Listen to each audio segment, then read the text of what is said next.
মে মাস নাগাদ খবরের কাগজে একটি খবর আমরা দেখতে পাই, যেখানে বলা হয় যে এখানে বাংলার বাড়ি প্রকল্পের অধীনে ৩৮৪টা ফ্ল্যাট নির্মাণ করা হবে। তো সেইটা দেখেই আমাদের এখানে ১৬৪ জনের আবাসন, তো আমরা সবাই একটু আতঙ্কিত হয়ে পড়ি যে এখানে এত সুন্দর একটা জলাভূমি, যেটা দেখে আমরা এখানে সবাই ফ্ল্যাট কিনেছিলাম। এবং শুধু তাই নয়, যে এই জলাভূমি এখানে একমাত্র ওয়াটার সোর্স এই পুরো জায়গাটার। এখানে কদিন আগেই ২০২৩ সালে একবার আগুন লেগেছিল আমাদের বিল্ডিংয়ের ঠিক গায়ে। দমকল এসে এইখান থেকে জল নিয়ে আমাদের এখানে অগ্নি নির্বাপন করা হয়েছিল। তো এবং এই পাড়াতেও যদি দেখা যায় যে একমাত্র এটাই হচ্ছে জলের সোর্স। তো এই সব নানাবিধ কারণে এবং ৩২ বিঘা একটা জায়গা, ৩২ বিঘার পুকুর, সেটা বুঝিয়ে যদি অন্য কিছু করা হয়, সেটা তো প্রত্যেকেরই আমাদের খারাপ লেগেছিল। তো সেই মর্মে শুধু আমরা গ্রিন ট্রাইব্যুনালে যে কেসটা করি, আমাদের বক্তব্য এটাই ছিল যে এই পুকুরটাকে স্বমহিমায় যেন ফিরিয়ে আনা হয়। সরকারি প্রকল্প জলাজমি বুঝিয়ে তৈরি হচ্ছে কিনা এই প্রশ্ন উঠছে, কারণ এলাকার মানুষজন তারা অভিযোগ করছেন যে বাংলার বাড়ি প্রকল্পে এভাবেই বেলগাছিয়া মিল্ক কলোনিতে জলাজমি ভরাট করে, আপনাদের সামনে রেখেছি সেই ছবি, যে জলাজমি ভরাট করে বাংলার বাড়ি প্রকল্প তৈরি হচ্ছে, এমনটাই অভিযোগ। ৩২ বিঘা জলাজমি বুঝিয়ে বাংলার বাড়ি হচ্ছে। ১৬টি টাওয়ারে তৈরি হবে প্রায় ৪০০ সরকারি ফ্ল্যাট। এলাকার সেই ছবি রেখেছি আপনাদের সামনে। জলাজমি ভরাট করে তৈরি হচ্ছে সরকারি প্রকল্প, বাংলার বাড়ি প্রকল্প, বেলগাছিয়া মিল্ক কলোনিতে চাঞ্চল্যকর অভিযোগ।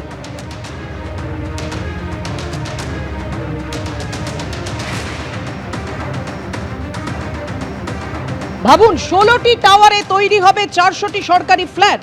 গ্রিন ট্রাইব্যুনালে নালিশ জানিয়েছেন এলাকাবাসীদের একাংশ। কি কারণে তারা নালিশ জানাচ্ছেন? কারণ একেবারে জলাভূমি বুঝিয়ে তৈরি হচ্ছে সরকারি প্রকল্প, অর্থাৎ বাংলার বাড়ি প্রকল্পের বাড়ি ১৬টি টাওয়ারে, সেখানে প্রায় ৪০০ সরকারি ফ্ল্যাট তৈরি হবে। আর এখানেই অভিযোগ করছেন স্থানীয় মানুষজন। গ্রিন ট্রাইব্যুনালে নালিশ জানিয়েছেন এলাকার বাসিন্দারা।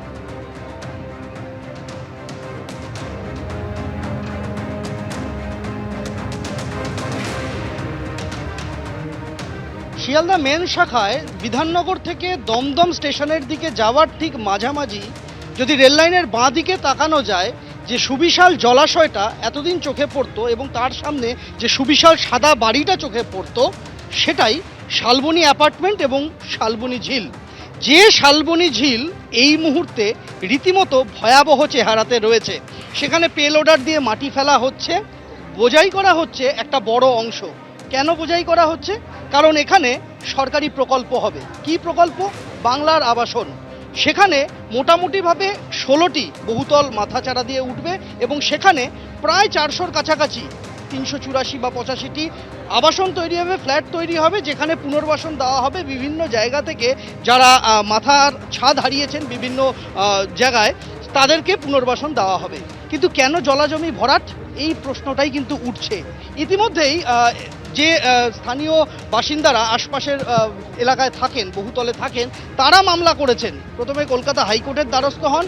হাইকোর্টের রায়ের পর সেই রায়কে চ্যালেঞ্জ করে সুপ্রিম কোর্টে গিয়েছেন তারা। মামলা চলছে গ্রিন ট্রাইব্যুনালেও। এখানে যে সুবিশাল জলাশয়টা এক সময় দেখা যেত, সেটা মোটামুটিভাবে 3টি পৃথক পৃথক জমির ওপরে থাকা 32 বিঘা জলাশয়। যে জলাশয়টা ইসরোর ম্যাপেও দেখা যাবে, গুগল আর্থের ইমেজেও দেখা যাবে, এমনকি পুরসভার যে রেকর্ড রয়েছে তাতেও রয়েছে, এমনকি যেহেতু রেল লাইনের ধারে রেলের নথিতেও রয়েছে। সেই জলাশয় আজকে এই চেহারায় রয়েছে। বাসিন্দারা ইতিমধ্যেই অভিযোগ জানিয়েছেন বিভিন্ন জায়গাতে, কিন্তু রীতিমতো ভরাট চলছে সেই জলাশয়ের অস্তিত্ব এই মুহূর্তে কার্যত বিপন্ন। স্থানীয় বাসিন্দারা প্রশ্ন তুলছেন যে যদি বড়সড় অগ্নিকাণ্ড ঘটে, তাহলে এই এত বড় জলাশয় তাকে বুঝিয়ে দেওয়া কতটা সঙ্গত কাজ হচ্ছে। এবং শুধু অগ্নিকাণ্ড নয়, এলাকার এবং আশপাশের গোটা অঞ্চলের প্রাকৃতিক ভারসাম্য রক্ষার ক্ষেত্রে এই যে সুবিশাল জলাশয়, যেটা শালবনী ঝিল নামে পরিচিত, তার ভূমিকা অত্যন্ত গুরুত্বপূর্ণ। সেই জলাশয়টা কিভাবে বোঝাই করা হচ্ছে এবং সেখানে একটা সরকারি প্রকল্প হবে, প্রকল্প নিয়ে আপত্তি তারা তুলছেন না। তাদের প্রশ্ন যে কেন প্রকল্প হবে এই জলাজমি ভরাট করে। প্রবীরদের সঙ্গে সন্দীপ সরকার, এবিপি আনন্দ, কলকাতা। আমাদের প্রতিনিধি আপনাদের সামনে তুলে ধরলেন যে 32 বিঘা জলা জমি সেটা কিভাবে পেলোডারে করে মাটি এনে ভরাট করা হচ্ছে, তাতে বাংলার বাড়ি প্রকল্পের বাড়ি তৈরি হবে। কিন্তু আপনাদের এবার দেখাই আসলে এই জমির এই জায়গার চরিত্রটা ঠিক কি ছিল। দেখুন কি ছিল সেই ছবিটা রেখেছি আপনাদের সামনে। আর এখন দেখুন সেই ছবি তুলে ধরছি যে জলা জমি ভরাট করে কিভাবে বাংলার বাড়ি প্রকল্পের কাজ শুরু হয়েছে। এই 32 বিঘা পুরো জলা জমি ছিল, আর সেই জলা জমি ভরাট করে পেলোডারে মাটি এনে বাংলার বাড়ি প্রকল্পের কাজ শুরু হচ্ছে সেই ছবি রেখেছি আপনাদের সামনে। অর্থাৎ পাশাপাশি দুটি ছবি, বিভিন্ন জায়গায় গোটা শহর জুড়ে একাধিক জলা জমি ভরাট করে বেআইনি নির্মাণের ছবি সামনে এসেছে। সম্প্রতি আনন্দপুরের ঘটনা আপনারা নিশ্চয়ই ভুলে যাননি। একেবারে বেআইনি নির্মাণের অভিযোগ হতে দুটি গোডাউন তৈরি হয় এবং তারপর যে ভয়ঙ্কর ছবি আমাদের সামনে উঠে আসে। এবিপি আনন্দ, এগিয়ে থাকে, এগিয়ে রাখে।